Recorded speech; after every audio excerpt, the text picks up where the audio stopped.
آج اسلام کو پھیلانے کے لیے جو قرآن کے اندر امینڈمنٹ کیے گئے تھے، جو اس طرح کے میسیجز ڈالے گئے تھے، جو وائلنس کو بڑھا رہے تھے، جو ظلم و زیادتی کر رہے تھے، آج اس کا فائدہ آتنکوادی اٹھا رہے ہیں مدرسوں کے ذریعے۔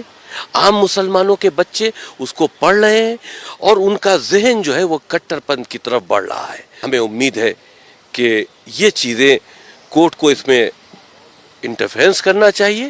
ہماری دیش کی سرکشا سے جڑا معاملہ ہے۔ ان 26 آیتیں جو وائلنس کی ٹیچنگ ہے اسلام کے اندر، جو پوری دنیا میں آتنک کا سبب بنی ہوئی ہیں، ان کو قرآن سے ریموو ہونا چاہیے۔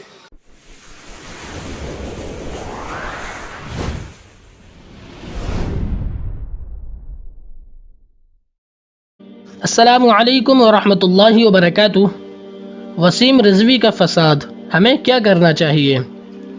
اب اس حقیقت میں کوئی شبہ نہیں رہ جاتا ہے کہ وسیم رضوی مسلمان نہیں ہے، برائے نام بھی نہیں۔ قرآن کی ایک آیت پر شک کرنے والا جب کفر کے دروازے پر پہنچ جاتا ہے تو بھلا کئی آیتوں کے خلاف زہر اگلنے والا یہ وسیم رضوی کسی بھی سطح پر مسلمان کیسے باقی رہ سکتا ہے؟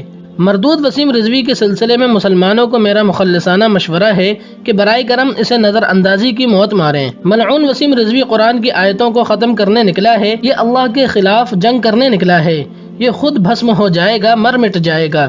وسیم رضوی کا ریکارڈ دیکھیے تو یقین جانیے یہ آدمی اپنی پیدائشی فطرت کا بھی وفادار نہیں لگتا۔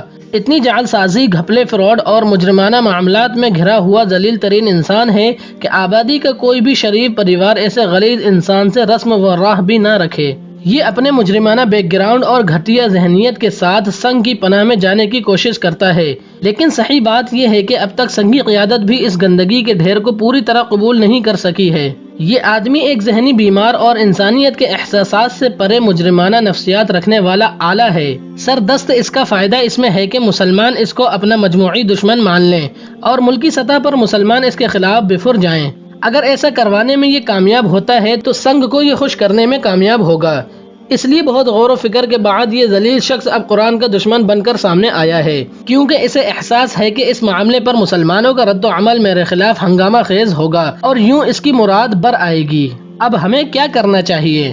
حالانکہ میرا مزاج ظالموں اور دشمنوں سے لڑنے کا ہے، لیکن جہاں ذہنی مقابلے کی ضرورت وہاں ویسے ہی پالیسی اختیار کرنا تکنیکی پختگی کی دلیل ہوتی ہے۔ اس وقت میں وسیم رضوی کے معاملے کو قومی لڑائی بنانے کے سخت غیر متفق ہوں۔ کسی بھی صورت قومی جماعتوں نے ایسے آدمی کو اہمیت دے کر پوری ملت کو ایسے معاملے میں نہیں جھونکنا چاہیے۔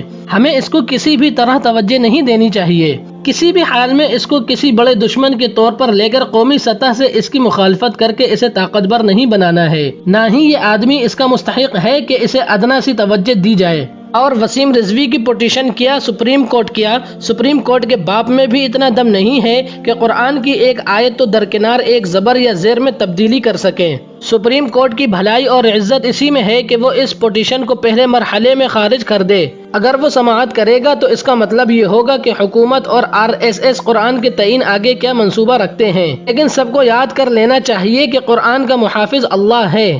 روس سے لے کر چین تک اور فرنگیوں نے ہندوستان میں ہتھیاروں کے چہرے میں فوج کو مسلط کر کے ریاستی سطح پر قرآن کو مٹانے کی کوشش کی ہے اور ناکام و نامراد ہوئے ہیں۔ اس محاذ پر آ کے کوئی بھی جیت نہیں سکا ہے، لہذا اگر سپریم کورٹ مسلم قیادتوں کو اس معاملے میں فریق بنانا چاہے تو میرا ماننا یہ ہے کہ جمعیت العلماء ہند ہو یا پرسنل لا بورڈ ہو یا کوئی بھی جماعت، انہیں دو ٹوک موافق اختیار کر کے ایسے ذلیل اور بے حیثیت مقدمے میں پارٹی بننے کی نوٹس کو ہی مسترد کر کے ایک طاقتور پیغام دینا چاہیے۔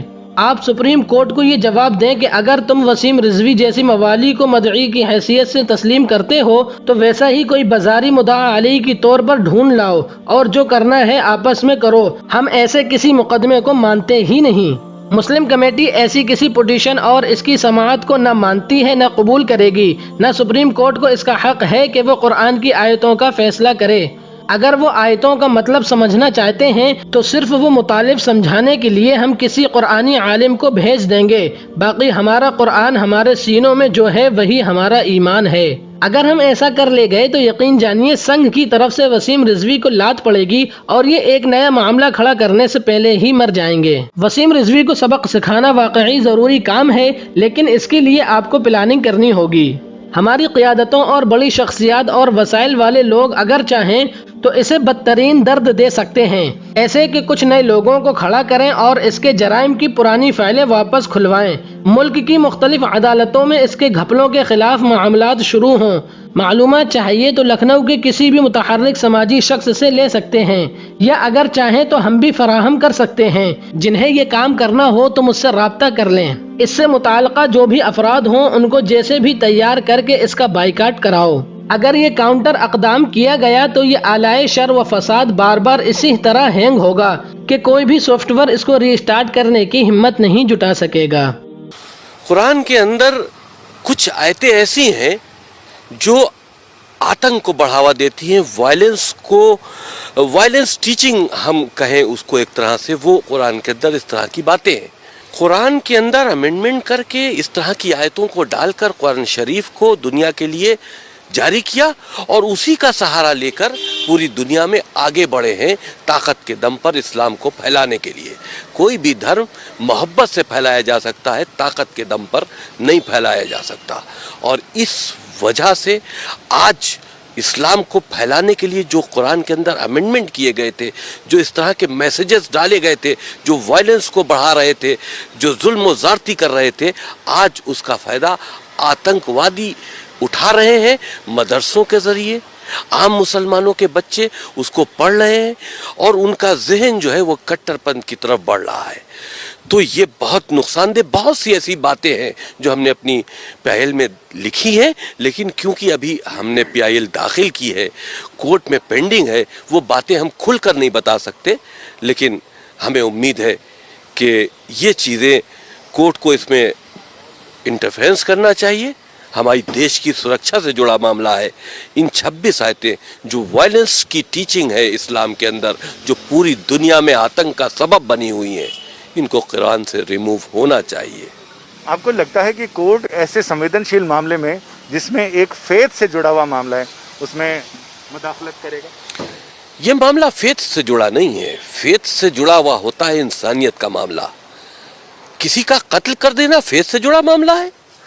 آپ اگر اس کو فیتھ سے جوڑ لیتے ہیں تو ہم کو اجازت دیجئے کہ ہم کافروں کا قتل کر دیں۔ تو یہ فیتھ سے جڑا نہیں ہے، یہ وائلنس ٹیچنگ ہے، یہ ایک طرح سے آتنکی گتیویدیوں میں مسلمان بچوں کو لپت کرنے کی بات ہے، اور اس کا سہارا قرآن مجید سے لیا جا رہا ہے۔ بہت سی اچھی باتیں ہیں قرآن مجید میں، ہم تو کہتے ہیں قرآن مجید کو ہم بینڈ کرنے کی بات نہیں کرتے، اس کے اندر جو وائرس خلیفہوں نے ڈالا ہے اسلام کو آگے بڑھانے کے لیے طاقت کے دم پر، اس کو ریموو کرو، کیونکہ آج اس کا غلط فائدہ اٹھایا جا رہا ہے اور مسلمان بچوں کو آتنکواد کی طرف لیا جایا جا رہا ہے۔ تو آپ کو لگتا ہے کہ جو